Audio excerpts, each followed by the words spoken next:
The hardest hit to my head, wow, it reminded me of a Mack truck hitting a Volkswagen. Ray Ellis was the safety for Philadelphia, and I didn't see him. I mean, he just blew me up. Every action in life has its consequences. Doing something virtuous can help boost your confidence and the confidence of other people. On the other hand, doing something against the law can result in prison time.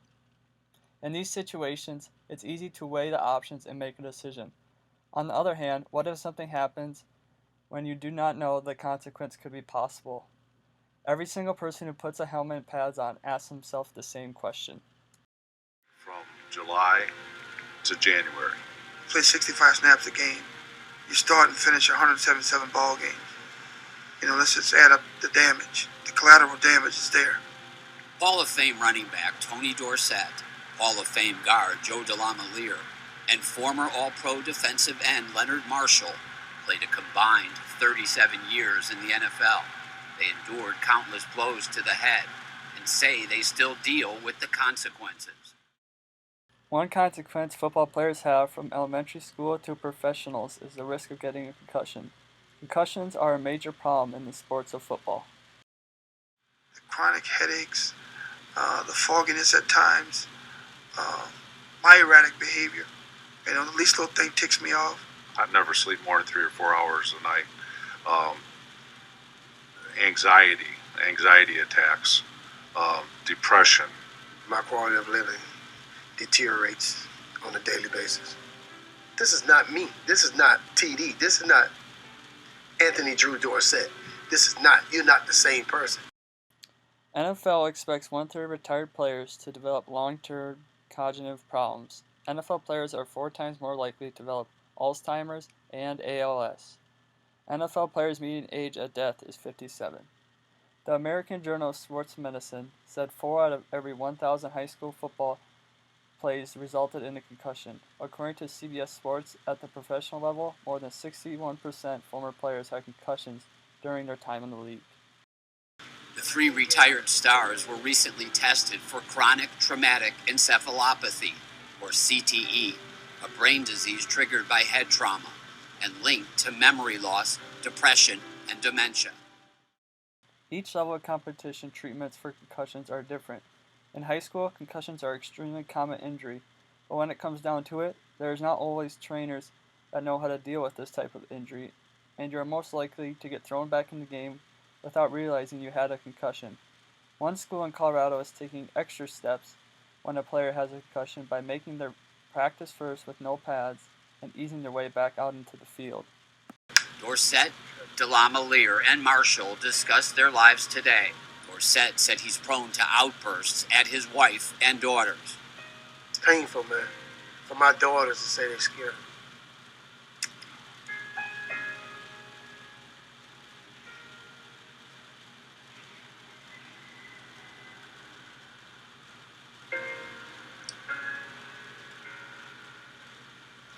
It's painful. Have you found yourself dealing at all with depression? I've been diagnosed as being depressed, yes. And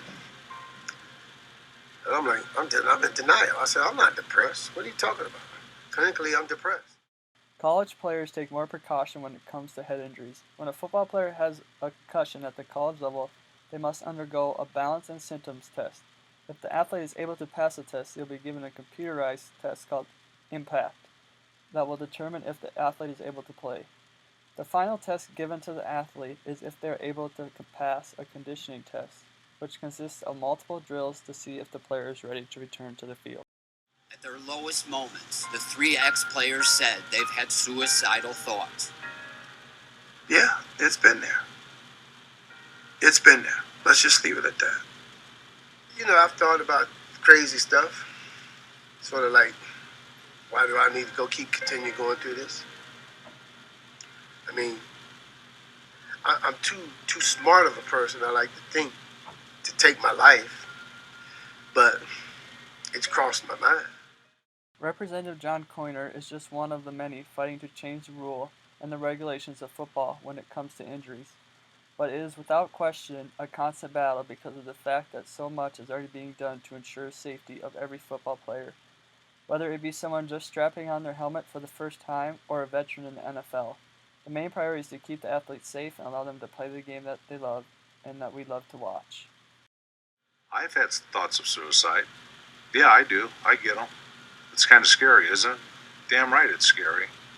CTE is a brain disease with no known cure, but Bales says diagnosing it in the living could lead to new therapies and preventive measures. It can also help players seeking answers to explain their cognitive and emotional struggles.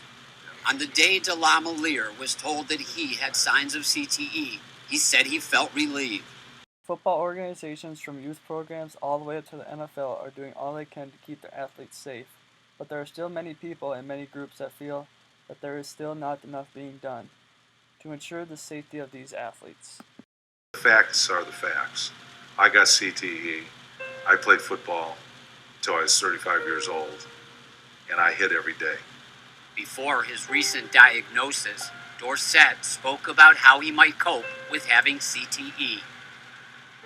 I'm going to try to stay on the positive side if I can, but I don't know how my brain is going to react to some of the things years down the road, what my thoughts may be.